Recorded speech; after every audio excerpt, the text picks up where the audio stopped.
Sa naunang Xref video tutorial ko,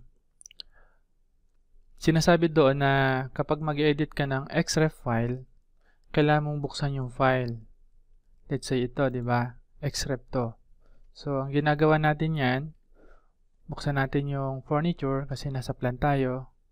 Open. Tapos, let's say may edit tayo dito.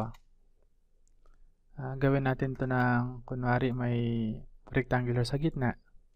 And then, save. Ngayon, click natin yung plan. Automatic mag-reflect siya dyan. Pansinin nyo dito. Reload. Ayan siya. Kasi may ginawa tayo dito. So, close natin to. Yes, save lang. Reload furniture. Kasi lahat ng gagawin mo dun sa isang file, mag-zoom in, zoom out ka lang or anything, automatic. Save siya dito sa Xref, mag-notify sa'yo. Ngayon, ang gagawin natin, paano ba tayo mag-i-edit ng Xref na hindi na kailangan buksan yung file? Kasi minsan nakakatamad yun na magbabrowse ka sa napakahabang folder path. So, ang gagawin natin is ganito lang. Click yung Xref, left click, then right click, edit, Xref, and place. Click lang natin yan. Click nyo lang yan, automatically select all nested object. Okay. Yan. Pwede natin itong i-erase. Pwede tayong gumawa ng panibagong circle dyan. Kasi ganyan. Pwede nating palitan yung color. Okay. So, ito, pwede natin itong i-rotate. Rotate. Select. Click dyan. Click R for reference. Click ulit sa starting point. Yung second point, tsaka yung direction angle. Yan. Erase natin yan. Move.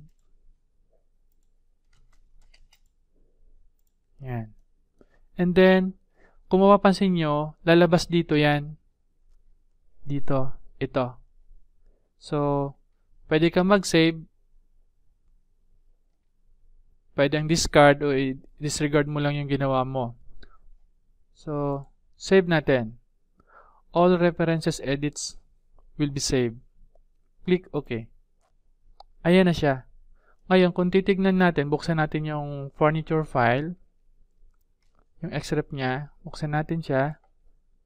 Andyan siya. Nabago rin siya kahit hindi mo siya binubuksan. So, i-close ulit natin. Pansin nyo na wala dito yung Xref button, di ba? So, click ulit natin. Pansinin nyo ha. So, right click, edit, Xref, and place. Okay. Ayan. Andyan na siya.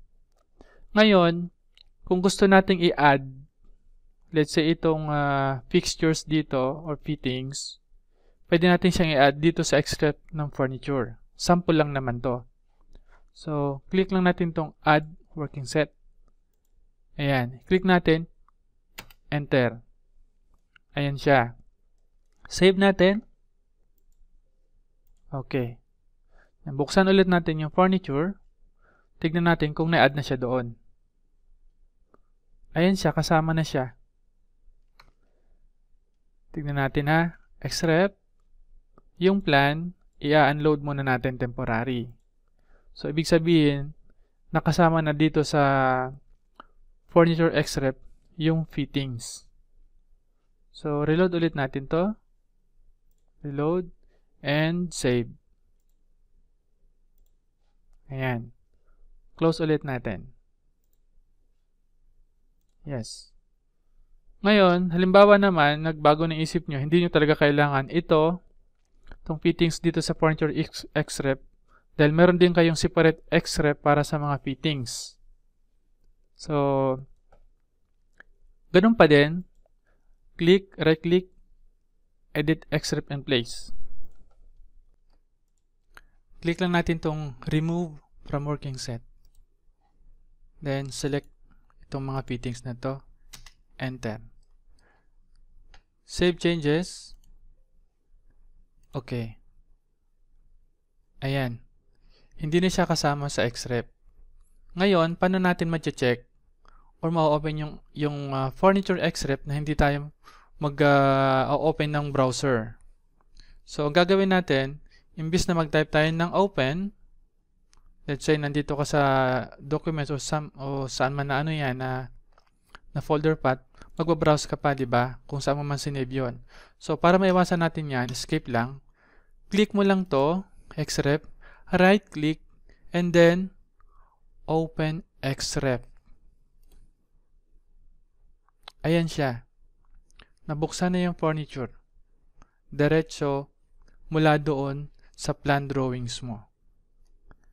Ayan siya. Pansinin nyo, pag sa Xrep, click natin yung plan, right click, unload.